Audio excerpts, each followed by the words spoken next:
वसुदेवसुतं देवं कंसचाणूरमर्दनं देवकी परमानन्दं कृष्णं वन्दे जगद्गुरुं श्रीकृष्णं वन्दे ಜಗದ್ಗುರುಂ. ಅವನು ಗುರುವಾಗಿ ಅವನಿಗೆ ಗೊತ್ತು ಯಾರಿಗೆ ಹೇಗೆ ಪಾಠ ಕಲಿಸ್ಬೇಕು, ಯಾರನ್ನ ಹೇಗೆ ಉದ್ಧಾರ ಮಾಡಬೇಕು, ಯಾರನ್ನ ಹೇಗೆ ಸರಿ ದಾರಿಗೆ ತರಬೇಕು ಅನ್ನೋದು ಎಲ್ಲ ಗುರುಗಳಿಗಿಂತ ಚೆನ್ನಾಗಿ ಅವನಿಗೆ ಗೊತ್ತು ಅಲ್ವಾ. ಕೆಲವು ಟೀಚರ್ಸ್ ನಗ್ತಾ ಮಾತಾಡ್ತಾರೆ, ಕೆಲವು ಟೀಚರ್ಸ್ ತುಂಬಾ ಹೋಮ್ವರ್ಕ್ ಕೊಟ್ಬಿಟ್ಟು ನಮಗ್ ಪಾಠ ಕಲ್ಸಿದ್ರೆ ಭಗವಂತ ಕೇವಲ ಕೇವಲ ಅವನ ಮಾತಿನಿಂದ ನಮ್ಮನ್ನ ಸದ್ದ ಸನ್ಮಾರ್ಗಕ್ಕೆ ತರ್ತಾ ಇದ್ದಾನೆ ಅಂತ ಅಂದ್ರೆ ಖಂಡಿತ ತಪ್ಪಾಗೋದಿಲ್ಲ. ಭಗವಂತ ಮಾತಾಡ್ತಾನ ಅಂತ ಅಂದ್ರೆ ಹೌದ್ರಿ, ಭಗವಂತ ಮಾತಾಡ್ತಾನೆ, ನಾವೆಲ್ಲರೂ ಸಹ ಅದರಲ್ಲೂ ಹಿಂದೂಗಳಾಗಿ ನಾವು ತುಂಬಾ ಹೆಮ್ಮೆ ಪಡ್ಬೇಕು ಅಂತ ನನಗನ್ಸತ್ತೆ. ಯಾಕೆ ಅಂತ ಅಂದ್ರೆ ಯಾವ ದೇವರು ಮಾತಾಡುತ್ತೋ ಹೇಗ್ ಮಾತಾಡುತ್ತೋ ನನಗಂತೂ ಖಂಡಿತ ಗೊತ್ತಿಲ್ಲ.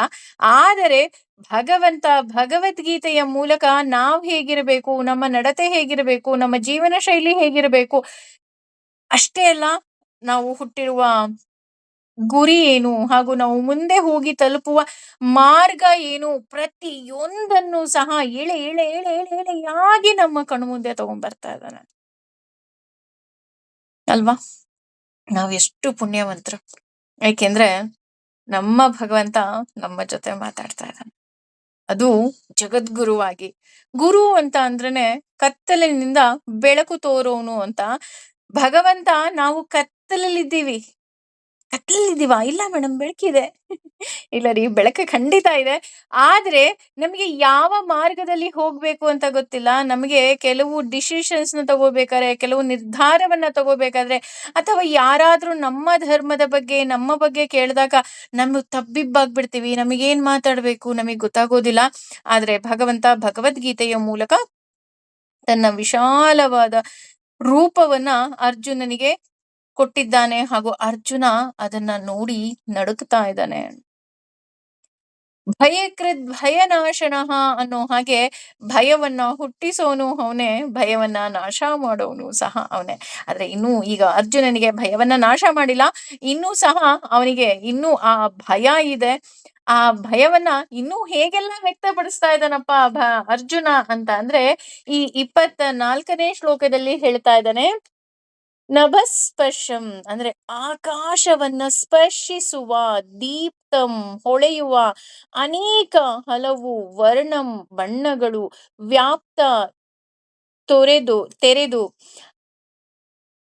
ಅನನಂ ಬಾಯಿಯಿಂದ, ದೀಪ್ತ ಪ್ರಕಾಶಿಸುವ, ವಿಶಾಲ ಬಹುದೊಡ್ಡ, ನೇತ್ರಂ ಕಣ್ಣುಗಳು, ದೃಷ್ಟ್ವಾ ನೋಡಿ, ಹೀ ಖಂಡಿತವಾಗಿಯೂ, ತ್ವಾಂ ನಿನ್ನನ್ನು, ಪ್ರವರ್ಥಿತ ಕ್ಷೋಭೆಗೊಂಡಿದೆ, ಅತಃ ಒಳಗೆ, ಆತ್ಮವು ದ್ಯುತಿಂ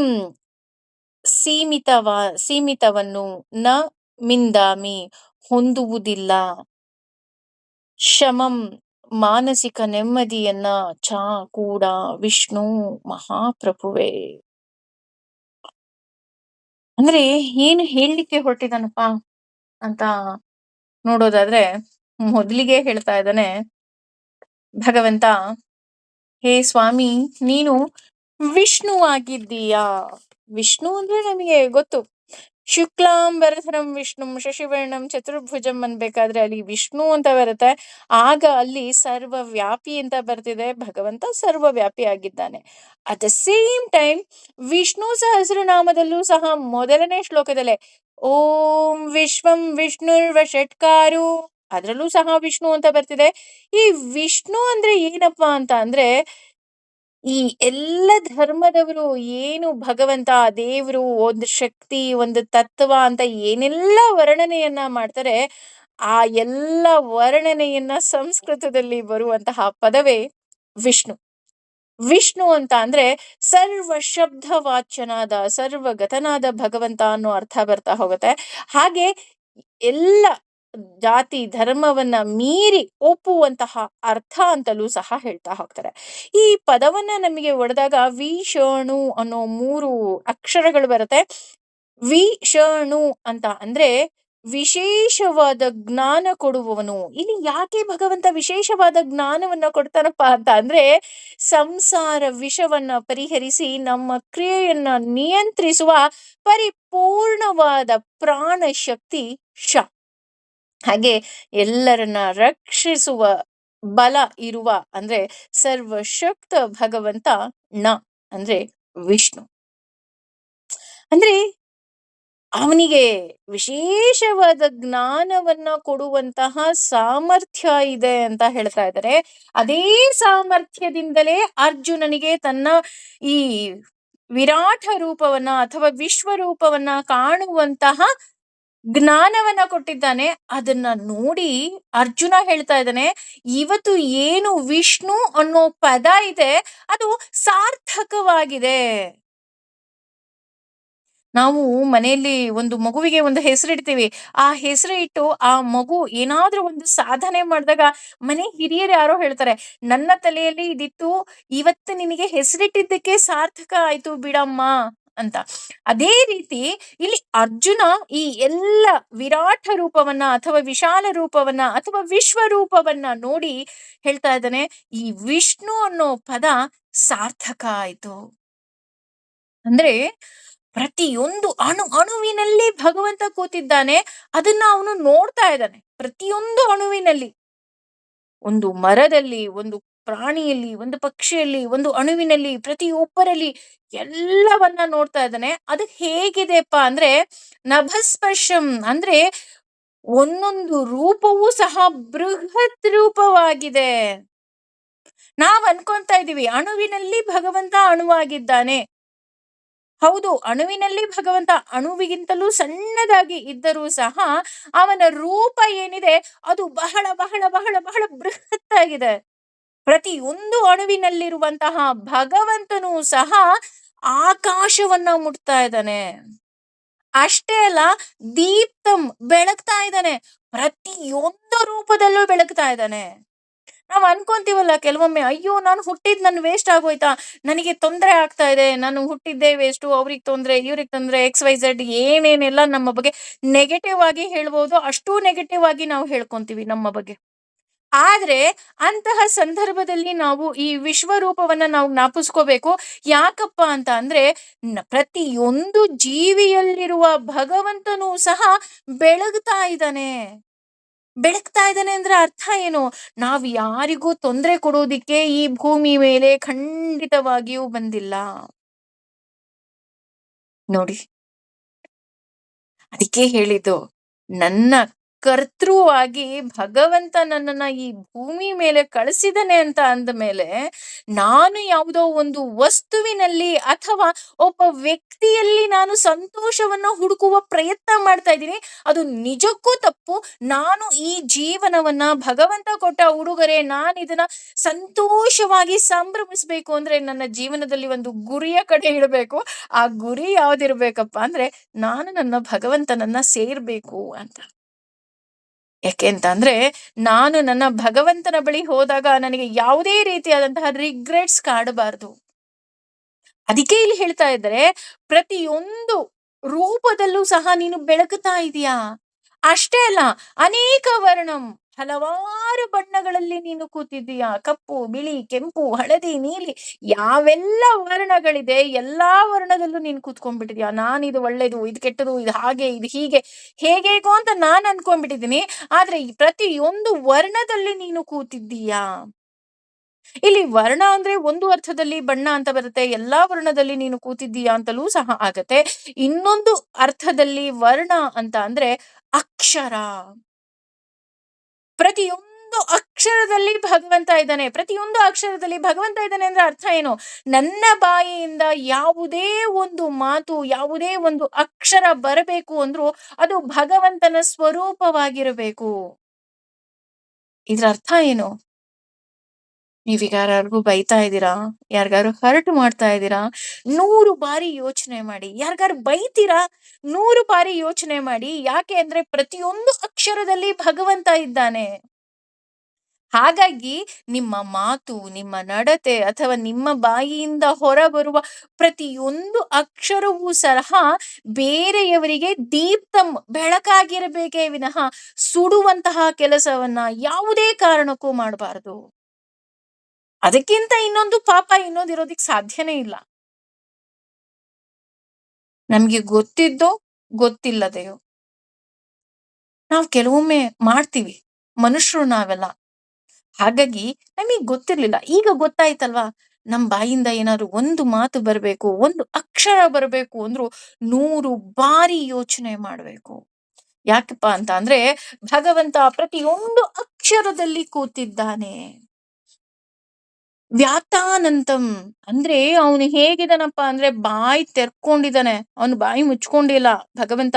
ಈ ವಿಶ್ವರೂಪದಲ್ಲಿ ಬಾಯಿ ತೆರ್ಕೊಂಡಿದ್ದಾನೆ. ಹೇಗಪ್ಪ ಅಂದ್ರೆ ಆ ಅಂತ ಬಾಯಿ ತೆಗ್ದಿದ್ದಾನೆ. ಹೇಳ್ತಾರಲ್ಲ, ತಾಯಿಗೆ ಬಾಯಲ್ಲಿ ಜಗವನ್ನೇ ತೋರಿದ ಅಂತ, ಅಷ್ಟು ದೊಡ್ಡಕ್ಕೆ ಬಾಯಿಯನ್ನ ತೆಗೆದಿದ್ದಾನೆ ಭಗವಂತ. ಅದರ ಜೊತೆ ದೀಪ್ತಂ ವಿಶಾಲ ನೇತ್ರಂ, ಬೆಳಗುತ್ತಿರುವ ವಿಶಾಲವಾದ ನೇತ್ರಗಳಿದೆ. ಬೆಳಗ್ತಾ ಇದೆ ಅಂತ ನಾವು ಅನ್ಕೊಂತಾ ಇದೀವಿ, ಆದ್ರೆ ಅದು ಕೆಂಗಣ್ಣಿನಿಂದ ಕೂಡಿದೆ. ಯಾಕೆ ಕೆಂಗಣ್ಣಿನಿಂದ ಕೂಡಿದೆ? ಯಾರೋ ಒಬ್ರು ಸಿಟ್ಟು ಮಾಡ್ಕೊಳ್ತಾರೆ, ಯಾರೋ ಒಬ್ರು ಕೋಪ ಮಾಡ್ಕೊಳ್ತಾರೆ ಅಂದಾಗ ಅವರ ಕಣ್ಣುಗಳು ಕೆಂಪಾಗುತ್ತೆ, ಅವರ ಕಣ್ಣುಗಳು ದೊಡ್ಡಕ್ಕೆ ಬರುತ್ತೆ. ಅಟ್ ದ ಸೇಮ್ ಟೈಮ್ ಅವರ ಬಾಯಿ ಬಹಳ ದೊಡ್ಡಕ್ಕೆ ಓಪನ್ ಆಗಿದೆ. ಯಾಕಪ್ಪ ಅಷ್ಟು ದೊಡ್ಡಕ್ಕೆ ಓಪನ್ ಆಗಿದೆ ಅಂತ ಅಂದ್ರೆ, ಇಡೀ ಜಗತ್ತಿನಲ್ಲಿರುವ ಎಲ್ಲ ದೇವಾನು ದೇವತೆಗಳು ಸಹ ನಿನ್ನ ಬಾಯಲ್ಲಿ ಹೋಗ್ತಾ ಇದ್ದಾರೆ. ಅಯ್ಯೋ ಭಗವಂತ, ಇದನ್ನ ನೋಡಿದ ತಕ್ಷಣ ನನಗೆ ನಡುಕ ಉಂಟಾಗ್ತಿದ್ಯಪ್ಪ. ನನಗೆ ಭಯ ಆಗ್ತಾ ಇದೆ. ನೋಡಿ, ಅರ್ಜುನ ತಾನು ಹೇಳ್ತಾ ಇರುವಂತಹ ಮನದಾಳದ ಮಾತು ಇದು. ವಿಷ್ಣು ಅನ್ನೋ ಪದಕ್ಕೆ ಸಾರ್ಥಕ ಆಯ್ತು.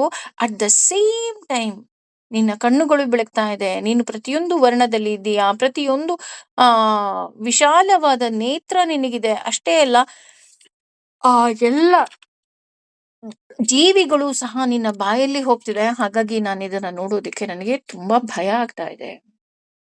ಅಟ್ ದ ಸೇಮ್ ಟೈಮ್ ಇನ್ನು ಅರ್ಜುನ ಹೇಳ್ತಾನೆ, ನನಗೆ ಈ ದೃಶ್ಯವನ್ನ ನೋಡೋದಿಕ್ಕೆ ಗಟ್ಟಿತನ ಇಲ್ಲ.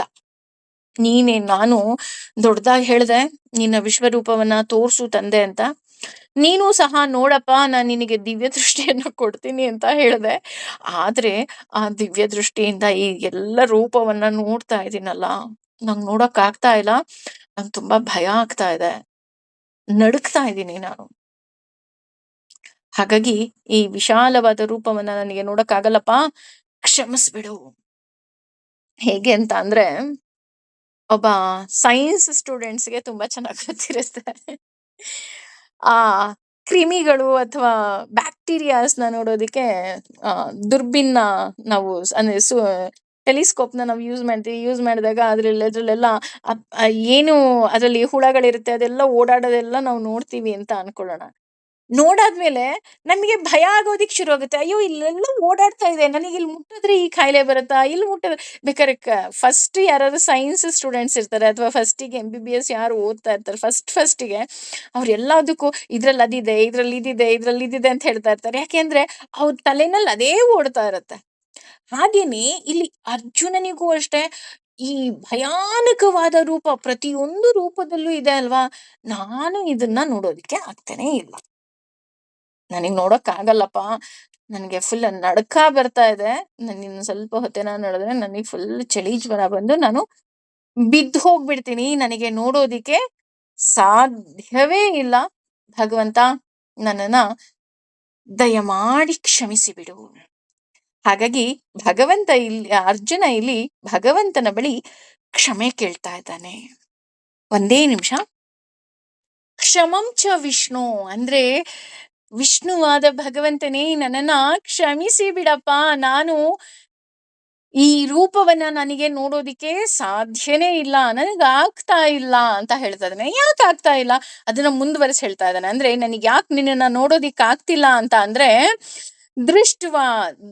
ದಂಷ್ಟ್ರ ಅಂದ್ರೆ ಹಲ್ಲುಗಳಿಂದ, ಕರಾಲನಿ ಭಯಂಕರವಾದ, ಚ ಕೂಡ, ತೇ ನಿನ್ನ, ಮುಖಾನಿ ಮುಖವನ್ನು, ದೃಷ್ಟ ನೋಡುತ್ತಾ, ಏವ ಹೀಗೆ, ಕಾಲ ಅನಲ ಕಾಲಾಗ್ನಿಯೋ ಸನ್ನಿಭಾನಿ ಎನ್ನುವ ಹಾಗೆ ದಿಶಃ ದಿಕ್ಕುಗಳನ್ನ ನ ಜಾತೆ ತಿಳಿಯಲಾಗುತ್ತಿಲ್ಲ, ನ ಲಭೆ ಪಡೆಯುತ್ತಿಲ್ಲ, ಚ ಮತ್ತು ಶರ್ಮ ಅನುಗ್ರಹವನ್ನ, ಪ್ರಸೀದ ಪ್ರಸನ್ನನಾಗು, ದೇವ ಈಶಾ ದೇವದೇವನೇ, ಜಗದ್ನಿವಾಸ ಜಗತ್ತಿಗೆ ಆಶ್ರಯದಾತನೇ.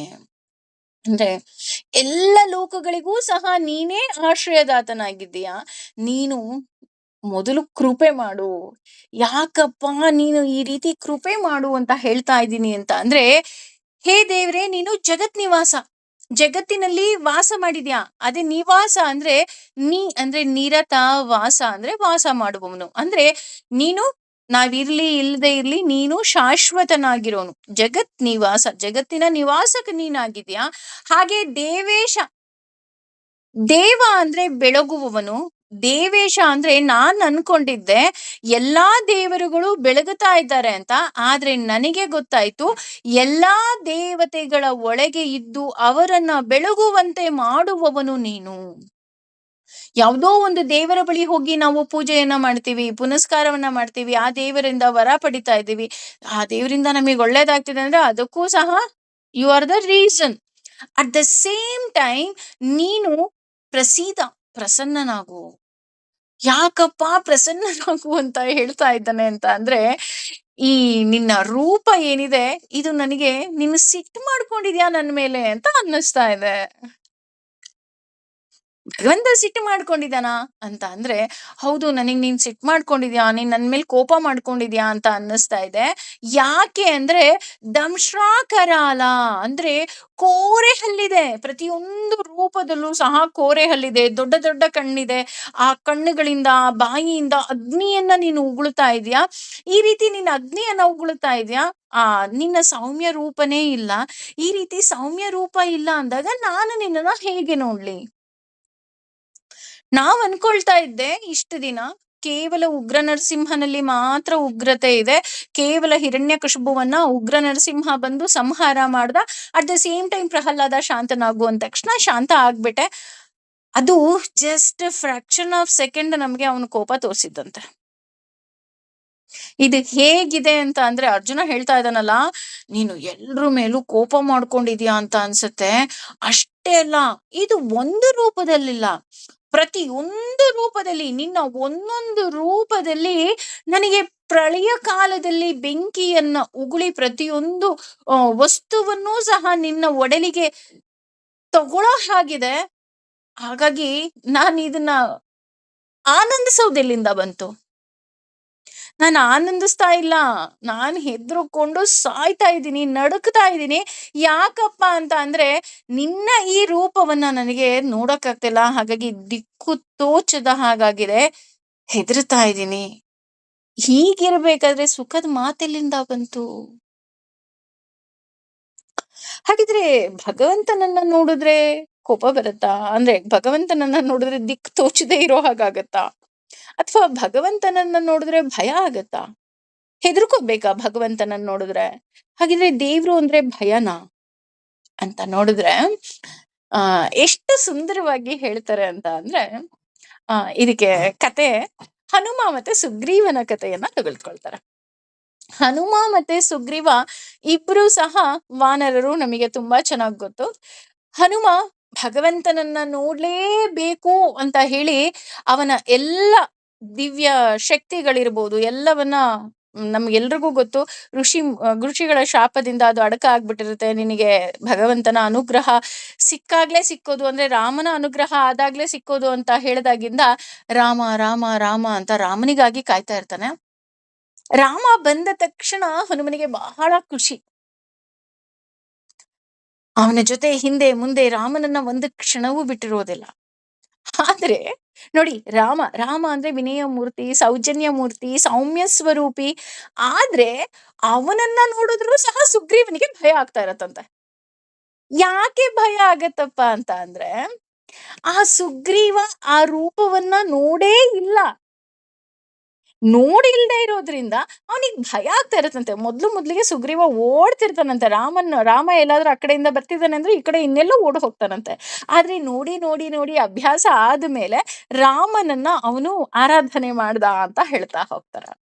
ಅದೇ ರೀತಿ ಇಲ್ಲಿ ಬ್ರಹ್ಮದೇವರು ಈ ವಿಶಾಲವಾದ ಅಥವಾ ವಿಶ್ವರೂಪವನ್ನ ನೋಡಿ ಅವರು ಆನಂದಿಸ್ತಾ ಇದಾರೆ. ವಾವ್, ನನ್ನ ಭಗವಂತ ಎಷ್ಟು ಸುಂದರವಾಗಿದ್ದಾನಪ್ಪ, ಇಷ್ಟೊಂದೆಲ್ಲ ಕಾರ್ಯವನ್ನ ಮಾಡ್ತಿದ್ದಾನೆ, ಪ್ರಳಯ ಮಾಡ್ತಾ ಇದ್ದಾನೆ, ಎಲ್ರೂ ಅವ್ನ ಹೊಟ್ಟೆ ಒಳಗೆ ಹೋಗ್ತಾ ಇದಾರೆ, ಅವ್ನ್ ಬಾಯಿ ತೆಕ್ಕೊಂಡಿದ್ದಾನೆ, ಒಂದ್ ಕಣ್ ಸೂರ್ಯ, ಒಂದ್ ಕಣ್ ಚಂದ್ರ, ಈ ರೀತಿ ಎಲ್ಲ ಬ್ರಹ್ಮ ಆನಂದವನ್ನ ಪಡ್ತಾ ಇದ್ರೆ ಅರ್ಜುನ ಭಯ ಪಡ್ತಾ ಇದ್ದಾನಂತೆ.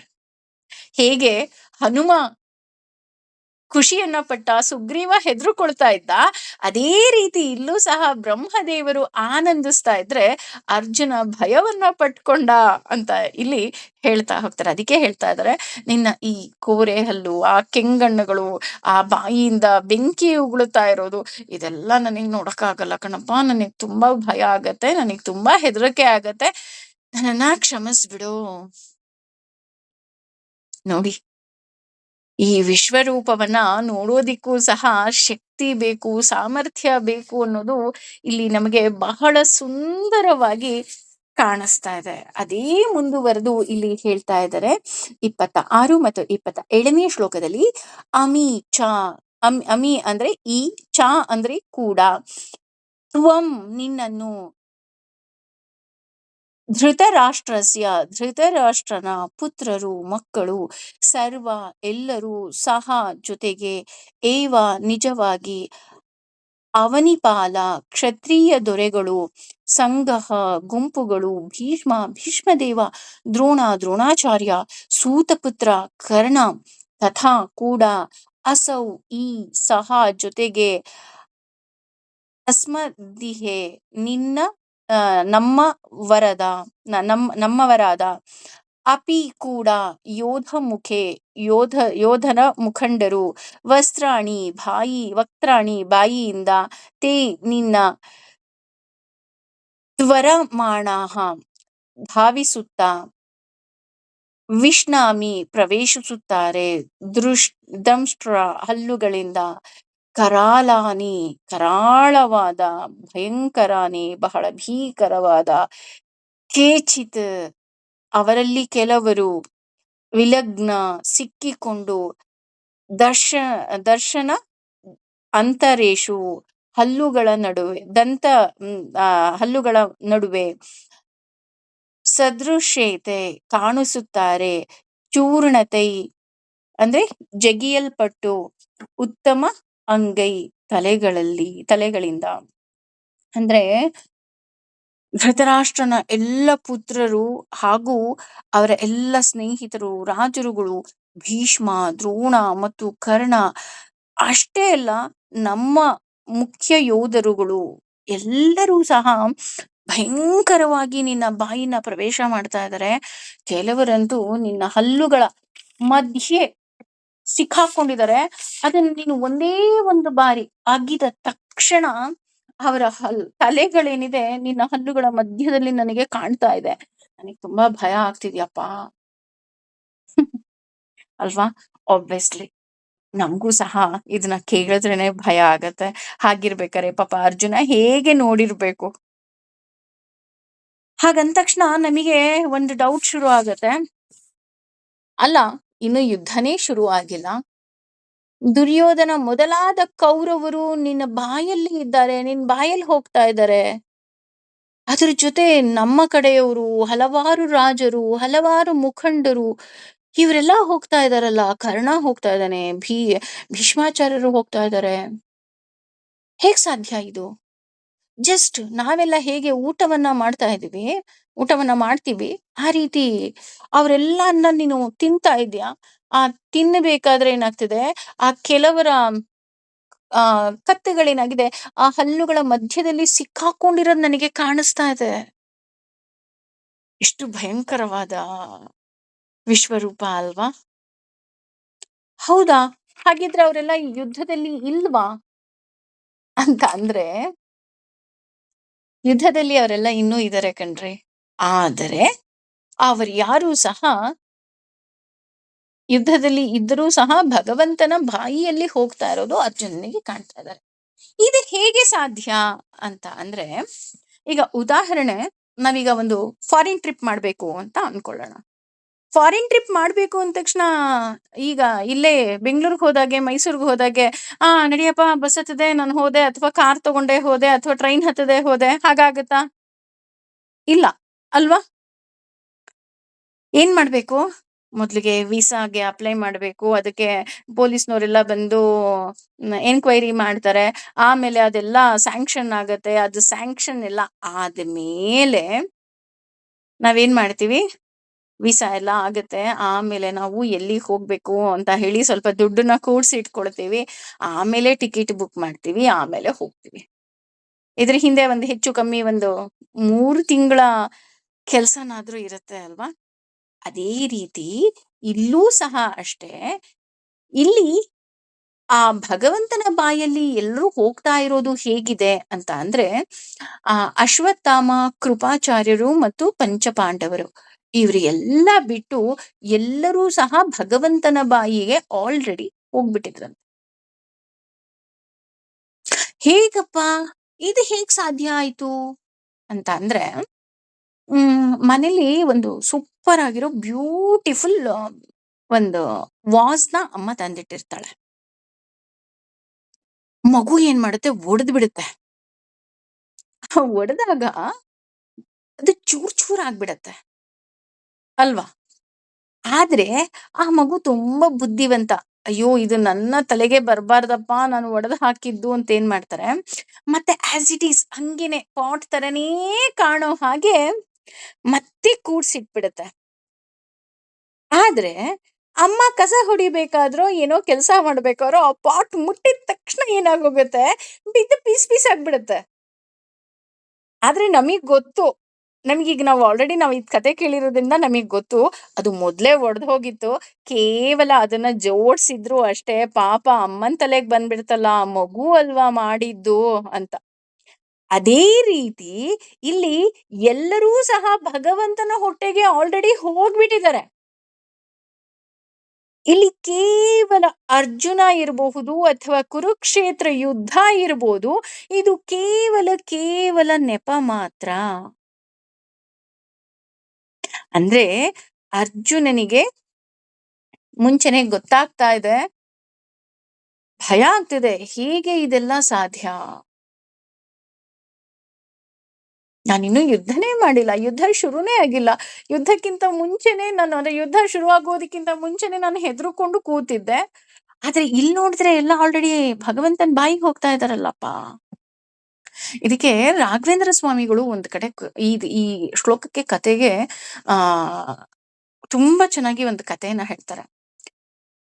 ಅಶ್ವಿನಿ ದೇವತೆಗಳು ಒಬ್ಬ ರಾಜನನ್ನ ನೋಡೋದಿಕ್ಕೆ ಹೋಗ್ತಾರೆ. ಆ ರಾಜ ಹೇಳ್ತಾನೆ, ನಾನು ಎಣ್ಣೆ ಹಚ್ಕೊಳ್ತಾ ಇದ್ದೀನಿ, ಅಂದ್ರೆ ಸ್ನಾನಕ್ಕೆ ಹೋಗ್ತಾ ಇರ್ತಾನೆ. ನಂಗೆ ಈಗ ಬರೋದಿಕ್ ಆಗೋದಿಲ್ಲ, ಸ್ವಲ್ಪ ಹೊತ್ತು ಕಾಯಕ್ ಹೇಳು ಅಂತ ಹೇಳ್ತಾರೆ. ಆಗ ಅಶ್ವಿನಿ ದೇವತೆಗಳು, ಇಲ್ಲ ಇಲ್ಲ ಇಲ್ಲ, ನೀನು ಈಗ ಹೇಗಿದ್ಯೋ ಎಣ್ಣೆ ಹಚ್ಕೊಂತಾ ಇದ್ರು ನಮಗ್ ಗೊತ್ತಿಲ್ಲಪ್ಪ, ಈಗ ನೀನು ತಕ್ಷಣ ಬರ್ಬೇಕು, ನಾನ್ ನಿನ್ನನ್ನು ನೋಡ್ಬೇಕು ಅಂತ ಹೇಳ್ತಾರೆ. ಸರಿ, ಎಣ್ಣೆ ಹಚ್ಚಿ ಕೂತಂತಹ ರಾಜ ಅಶ್ವಿನಿ ದೇವತೆಗಳ ಮುಂದೆ ಬಂದು ನಿಂತ್ಕೊಂತಾನೆ. ಆ ಅಶ್ವಿನಿ ದೇವತೆಗಳು ನೋಡ್ಬಿಟ್ಟು, ಸರಿ ನೀನು ಹೋಗ್ಬಿಟ್ಟು ಸ್ನಾನ ಮಾಡ್ಕೊಂಬಾ ಅಂತ ಹೇಳ್ತಾರ. ಅವನು ಹೋಗಿ ಸ್ನಾನ ಮಾಡ್ಕೊಂಡು, ಎಣ್ಣೆ ಸ್ನಾನ ಮಾಡ್ಕೊಂಡು, ರಾಜ ಪೋಷಾಕನ್ನೆಲ್ಲ ಹಾಕೊಂಡು, ಕಿರೀಟ ಎಲ್ಲ ಚಂದ ಅಲಂಕಾರ ಮಾಡ್ಕೊಂಡು, ಮತ್ತೆ ಅಶ್ವಿನಿ ದೇವತೆಗಳ ಮುಂದೆ ಬಂದು ನಿಂತ್ಕೊಂತಾನ. ನಿಂತ್ಕೊಂಡಾಗ ಅಶ್ವಿನಿ ದೇವತೆಗಳು ನಗೋದಕ್ ಶುರು ಮಾಡ್ತಾರ. ರಾಜನಿಗೆ ಆಶ್ಚರ್ಯ ಆಗತ್ತೆ. ಅಯ್ಯೋ ದೇವ, ಎಣ್ಣೆ ಹಚ್ಕೊಂಡ್ ನಾನು ಬಂದಿದ್ನಲ್ಲ, ಅವಾಗ ಈ ಅಶ್ವಿನಿ ದೇವತೆಗಳ್ ನಕ್ರೆ ಅದಕ್ಕೆ ಅರ್ಥ ಇದೆಯಪ್ಪ. ನಾನೀಗ ಅರ್ಧ ಗಂಟೆ ಅಷ್ಟೇ ಆಗಿದ್ದು ಇವ್ರು ನನ್ನ ನೋಡಿ. ನಾನು ಎಣ್ಣೆ ಸ್ನಾನ ಮಾಡಿ ಚಂದ ರೆಡಿ ಆಗಿ ಎಷ್ಟು ಚೆನ್ನಾಗಿ ಅಲಂಕಾರ ಭೂಷಿತನಾಗಿ ನಾನು ಇವ್ರ ಮುಂದೆ ಬಂದು ನಿಂತಿದ್ದೀನಿ. ಇವಾಗ ನಗ್ತಾ ಇದಾರಲ್ಲ ಅಂತ ಅಂದ್ಬಿಟ್ಟು ರಾಜ ಅಶ್ವಿನಿ ದೇವತೆಗಳಿಗೆ ಕೇಳ್ತಾರೆ, ಯಾಕೆ ನಗ್ತಾ ಇದ್ದೀರಾ ಅಂತ. ಆಗ ಅಶ್ವಿನಿ ದೇವತೆಗಳು ಹೇಳ್ತಾರೆ, ನಿನ್ನ ಮೈ ಏನಿದೆ, ನೀನು ಎಣ್ಣೆ ಹಚ್ಕೊಂಡ್ ಬಂದಿದ್ಯಲ್ಲ, ಆಗ ಅಷ್ಟೊಂದು ಸುಕ್ಕಟ್ಟಿರ್ಲಿಲ್ಲ, ಈಗ ತುಂಬಾ ಸುಕ್ಕಟ್ಟಿದೆ ಅಂತ. ರಾಜನಿಗೆ ಆಶ್ಚರ್ಯ ಆಗತ್ತೆ. ಅರ್ಧ ಗಂಟೆ ಮುಂಚೆ ಅಷ್ಟೇ ಅಲ್ವಾ ಇವ್ರು ನನ್ನ ನೋಡಿದ್ದು.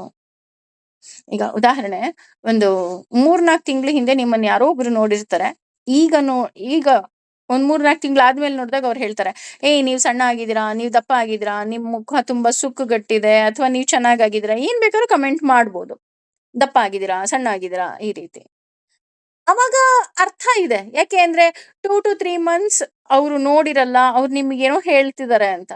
ಆದ್ರೆ ಅಶ್ವಿನಿ ದೇವತೆಗಳಿಗೆ ಅರ್ಧ ಗಂಟೆ ಮುಂಚೆ ಇದ್ದಂತಹ ರಾಜನ ಮೈ ಈಗ ಸುಕ್ಕುಗಟ್ಟಿದ ಹಾಗೆ ಕಾಣುತ್ತೆ ಅಂತ ಅಂದ್ರೆ ಅವ್ರಿಗೆ ಇನ್ನೆಂತಹ ದಿವ್ಯ ದೃಷ್ಟಿ ಇತ್ತು ಅಲ್ವಾ? ಅದೇ ರೀತಿ ಆದ್ರೆ ನಮ್ಮ ಗಮನಕ್ಕೆ ಬರೋದು ಯಾವಾಗ? ತುಂಬಾ ದಿನ ಆದ್ಮೇಲೆ. ಅಯ್ಯೋ ಹೌದು, ನನ್ನ ಮೈ ಸುಕ್ಕುಗಟ್ಟಿದೆ, ಅಥವಾ ನಾನ್ ಸಣ್ಣ ಆಗಿದ್ದೀನಿ, ಅಥವಾ ನಾನ್ ದಪ್ಪ ಆಗಿದ್ದೀನಿ, ಅಥವಾ ನಾನ್ ಬೆಳ್ಳಗಾಗಿದ್ದೀನಿ, ಕಪ್ಪಗಾಗಿದ್ದೀನಿ, ಏನಾದ್ರೂ ಇರಬಹುದು.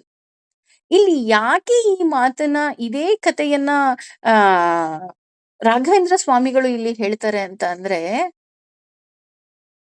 ಎಲ್ಲಾ ಕೌರವರು, ನಾನು ಹೇಳದ್ನಲ್ಲ, ಅಶ್ವತ್ಥಾಮ, ಕೃಪಾಚಾರ್ಯರು ಮತ್ತೆ ಪಾಂಡವರು ಬಿಟ್ಟು ಉಳಿದವರೆಲ್ಲ ಅವನ ಬಾಯಿಗೆ ಹೋಗಿದ್ರು ಅಂತ ಅಂದ್ರೆ ನಮಗ್ ಗೊತ್ತಿಲ್ಲ ಅಷ್ಟೆ.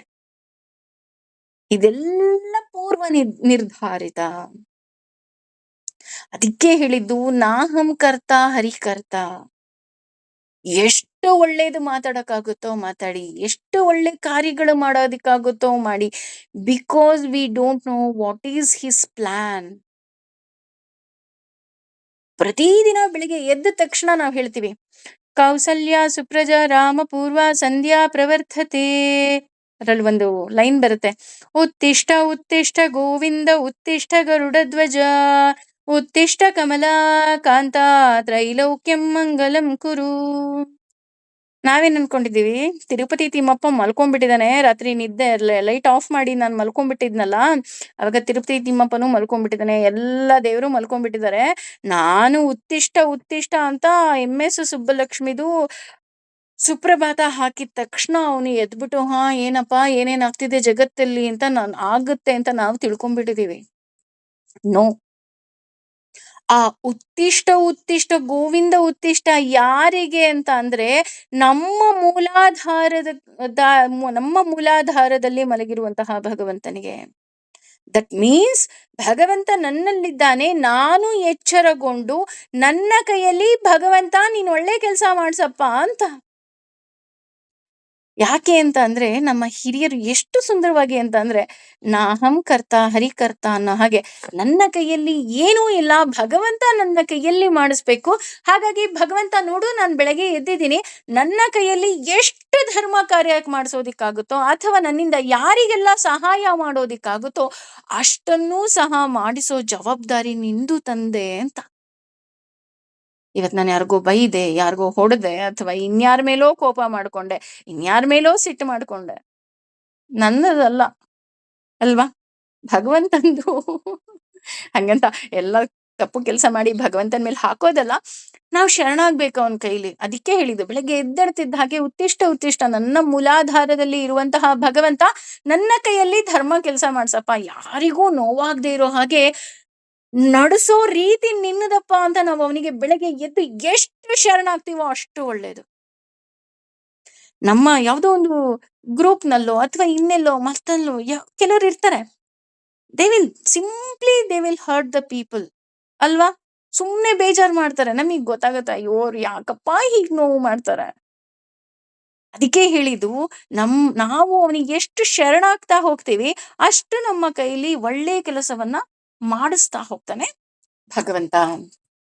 ಅದೇ ಮುಂದುವರೆದು ಹೇಳ್ತಾ ಹೋಗ್ತಾನೆ, ಯಥಾ ಹೇಗೆ, ನದೀನಾಂ ನದಿಗಳು, ಬಹುವಹ ಅನೇಕ, ಅಂಬುವೇಗ ನೀರಿನ ತೊರೆಗಳು, ಸಮುದ್ರದ ಏವ ಖಂಡಿತವಾಗಿಯೂ, ಅಭಿಮುಖ ಕಡೆಗೆ, ಧ್ರವಂತಿ ಹರಿಯುತ್ತದೆಯೋ, ತಥಾ ಅದರಂತೆ, ತವ ನಿನ್ನ, ಅಮಿ ಈ ಎಲ್ಲ, ನರಲೋಕವೀರಾಹ ಮಾನವ ಸಮಾಜದ ದೊರೆಗಳು, ವಿಶಂತಿ ಪ್ರವೇಶಿಸುತ್ತಾರೆ, ವರ್ಣಾನಿ ಬಾಯಿಗಳನ್ನ, ಅಭಿ ವಿಜಲಂತಿ ಮತ್ತು ಹರಿಯುತ್ತಾರೆ. ಅಂದ್ರೆ ಇಲ್ಲಿ ಎಲ್ಲರೂ ಸಹ ಭಗವಂತನ ಬಾಯಿಗೆ ಹೋಗ್ತಾ ಇದ್ದಾರಲ್ಲ, ಈಗ ನಾವು 26 ಮತ್ತೆ 27ನೇ ಶ್ಲೋಕದಲ್ಲಿ ನೋಡಿದ್ವಿ. ಕೃಪಾಚಾರ್ಯ, ಅಶ್ವತ್ಥಾಮ ಮತ್ತು ಪಾಂಡವರು ಬಿಟ್ಟು ಉಳಿದ ಎಲ್ಲ ರಾಜರು, ಸೈನಿಕರು ಎಲ್ಲ ಅವನ ಬಾಯಲ್ಲಿ ಹೋಗ್ತಾ ಇದ್ದಾರೆ ಅಂತ. ಯಾವ ರೀತಿ ಹೋಗ್ತಾ ಇದ್ದಾರಪ್ಪ ಇವರು ಅಂತ ನೋಡೋದಾದ್ರೆ, ಎರಡು ರೀತಿಯಾದಂತಹ ಉದಾಹರಣೆಯನ್ನ ಕೊಡ್ತಾ ಇದ್ದಾರೆ.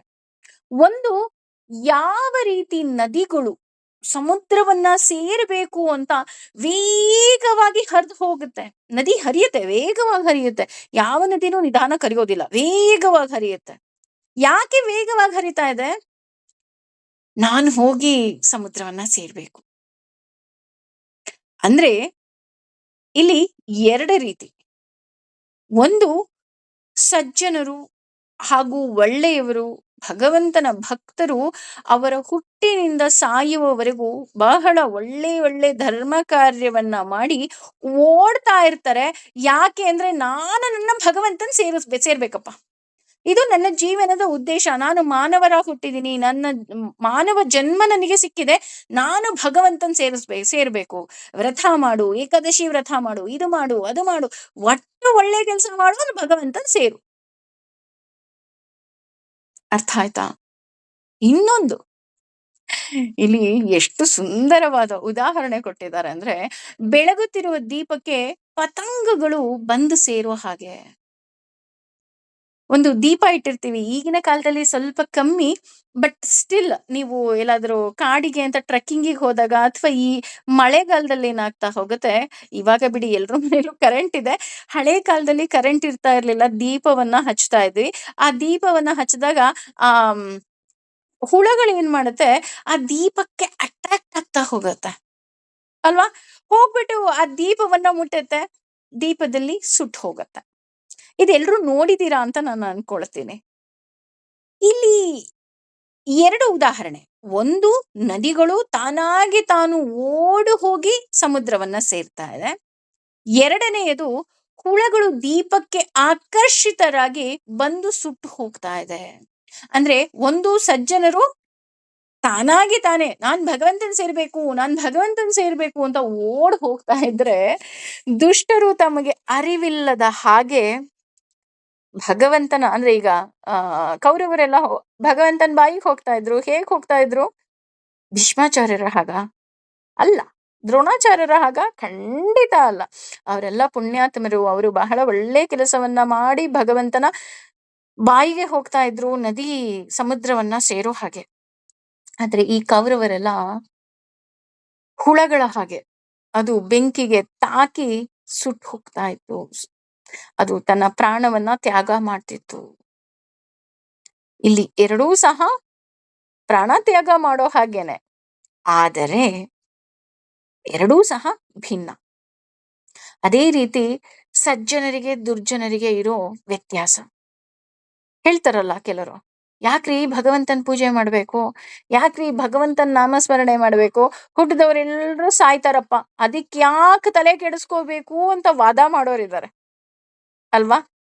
ಅವ್ರಿಗೆ ನಾವು ಹೇಳ್ಬೇಕು, ನೀವು ನದಿಯ ಹಾಗೆ ಕೊನೆಗೊಳ್ತಿರೋ ಅಥವಾ ಪತಂಗದ ಹಾಗೆ ಕೊನೆಗೊಳ್ತಿರೋ ಅಂತ. ಇಬ್ರು ಕೊನೆಗೊಳ್ಳೋದೆ, ಆದ್ರೆ ಎಷ್ಟು ವ್ಯತ್ಯಾಸ ಅಲ್ವಾ. ನಾವು ಭಗವಂತನ್ ಕೇಳ್ಬೇಕು, ಭಗವಂತ ನನಗ್ ಗೊತ್ತಿಲ್ಲ, ನಾನು ಒಳ್ಳೆಯವಳು ಕೆಟ್ಟವಳು, ನನ್ನ ಹೋದ ಜನ್ಮದಲ್ಲಿ ಏನೆಲ್ಲ ಪಾಪ ಕರ್ಮಗಳನ್ನ ಮಾಡಿದ್ದೆ ನನಗ್ ಗೊತ್ತಿಲ್ಲ ತಂದೆ, ನನ್ನನ್ನ ನದಿಯ ಹಾಗೆ ಪರಿಶುದ್ಧ ಮಾಡಿ ಪವಿತ್ರಳನ್ನಾಗಿ ಮಾಡಿ ಸಾಗರದಂತ ನಿನ್ನನ್ನ ಸೇರಿಸೋ ಭಾರ ನಿನ್ನದು ಅಂತ ಅಲ್ವಾ. ನಾವು ಸಹ ನಮ್ಮೆಲ್ಲರ ಜೀವನ ಅಂತ್ಯ ಆಗತ್ತೆ. ಹೇಗ್ ಅಂತ್ಯ ಆಗ್ಬೇಕು? ನದಿಯ ಹಾಗೆ. ಇಲ್ಲಿ ನದಿ ಮತ್ತೆ ಪತಂಗದ ಉದಾಹರಣೆನೆ ಯಾಕೆ ಕೊಡ್ತಾರೆ ಅಂದ್ರೆ, ಪತಂಗ ಹಾರ್ತಾ ಇತ್ತು, ಬೆಂಕಿಗೆ ಬಂತು, ಬಿತ್ತು, ಹೋಯ್ತು. ಯಾರಿಗಾರ ಏನಾದ್ರು ಉಪಯೋಗ ಆಯ್ತಾ?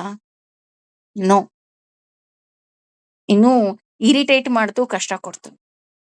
ಅದೇ ನದಿ ಹುಟ್ಟಿದಾಗಿನಿಂದ ಸಮುದ್ರ ಸೇರೋವರೆಗೆ ತನ್ನ ಅಕ್ಕಪಕ್ಕದ ಎಲ್ಲ ಕೊಳಕನ್ನ ತನ್ನ ಒಡಲಲ್ಲಿ ಸೇರಿಸಿಕೊಂಡು ಅದರ ಇಕ್ಕೆಲುಬುಗಳಲ್ಲಿ, ಅಂದ್ರೆ ಎರಡೂ ಕಡೆ ಏನ್ ಮಾಡ್ತಾ ಹೋಯ್ತು? ಜೀವವನ್ನ ಕೊಡ್ತಾ ಹೋಯ್ತು. ನದಿ ಹರಿತಾ ಇದೆ ಅಂದ್ರೇನೆ ಅದು ಸಮೃದ್ಧಿಯ ಸಂಕೇತ. ಅಲ್ಲಿ ಬೆಳೆ ಬೆಳಿತಾರೆ, ಅಲ್ಲಿ ಸಮೃದ್ಧಿ ಇರುತ್ತೆ, ಅಲ್ಲಿ ಜನ ಖುಷಿಯಾಗಿರ್ತಾರೆ ಅಲ್ವಾ? ಜೀವ ಕಳೆ ಬರುತ್ತೆ ರೀ, ಕಾಡಿರುತ್ತೆ, ಹಸಿರಿರುತ್ತೆ. ನದಿ ಇಲ್ವಾ?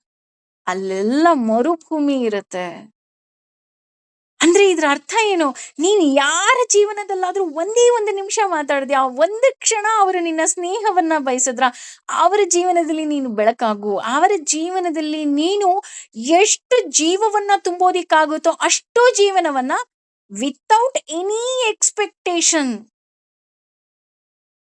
ನೀನು ಒಳ್ಳೇದ್ ಮಾಡ್ ಹೋಗು. ನೋಡಿ, ಎಷ್ಟು ಸುಂದರವಾದ ಉದಾಹರಣೆ ನಮ್ಗೆ ಅರ್ಜುನ ಕೊಡ್ತಾ ಇದ್ದಾನೆ ಅಂದ್ರೆ, ಬಹುಶಃ ಇದನ್ನ ನಾವು ಡೈಜೆಸ್ಟ್ ಮಾಡ್ಕೊಳ್ಳೋಕೆ ನಮ್ಗೆ ಅದ್ ಎಷ್ಟು ಸಮಯ ಬೇಕೋ ನನಗಂತೂ ಗೊತ್ತಿಲ್ಲ.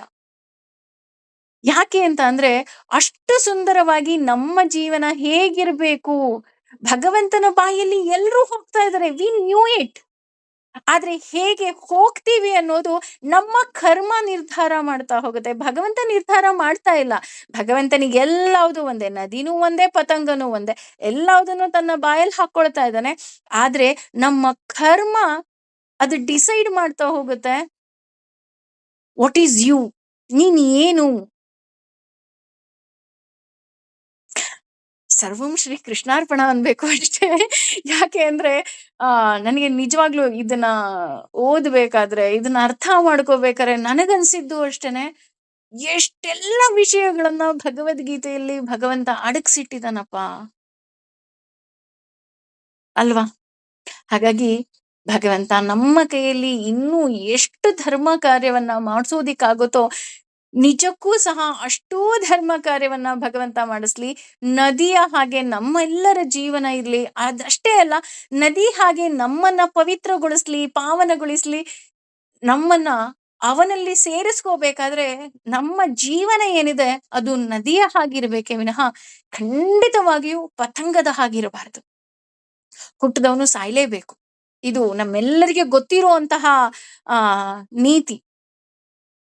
ಆದ್ರೆ ಅದು ಹೇಗಿರ್ಬೇಕು ಅನ್ನೋದು ನಿರ್ಧಾರ ನಮ್ಮ ಕರ್ಮ ನಿರ್ಧರಿಸುತ್ತಂತೆ. ಆದ್ರೆ ಆ ಕರ್ಮವೂ ಸಹ ನಮ್ಮದಲ್ಲ, ನಮ್ಮ ಭಾವನೆ ನಮ್ಮದಲ್ಲ, ನಮ್ಮ ಭಾವ ನಮ್ಮದಲ್ಲ.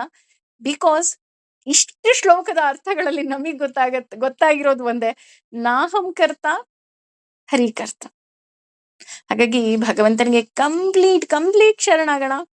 ಭಗವಂತ ದಯವಿಟ್ಟು ಒಳ್ಳೇದ್ ಮಾಡ್ಸಪ್ಪ ನನ್ನ ಕೈಯಲ್ಲಿ ಅಲ್ವಾ? ಎಲ್ಲ ಅವನಿಗೆ ಬಿಟ್ಬಿಡೋಣ. ಸರ್ವಂ ಶ್ರೀ ಕೃಷ್ಣಾರ್ಪಣಮಸ್ತು. ಸರ್ವೇ ಜನ ಸುಖಿನೋ ಭವಂತು, ಸಮಸ್ತ ಸನ್ಮಂಗಲಾನಿ ಭವಂತು. ನಿಜಕ್ಕೂ ಇವತ್ತು ಈ ಶ್ಲೋಕದಲ್ಲೇ ಪಾಠವನ್ನ ನಿಲ್ಲಿಸ್ತಾ ಇದ್ದೀನಿ. ಯಾಕೆಂದ್ರೆ ಈ ಚಿಂತನೆ ಕೊನೆ ಪಕ್ಷ ಒಂದು ದಿನವಾದ್ರೂ ನಮ್ಮ ತಲೆಯಲ್ಲಿ ಇರ್ಲಿ ಅಂತ ಹೇಳಿ. ಸರ್ವಂ ಶ್ರೀ ಕೃಷ್ಣಾರ್ಪಣಮಸ್ತು.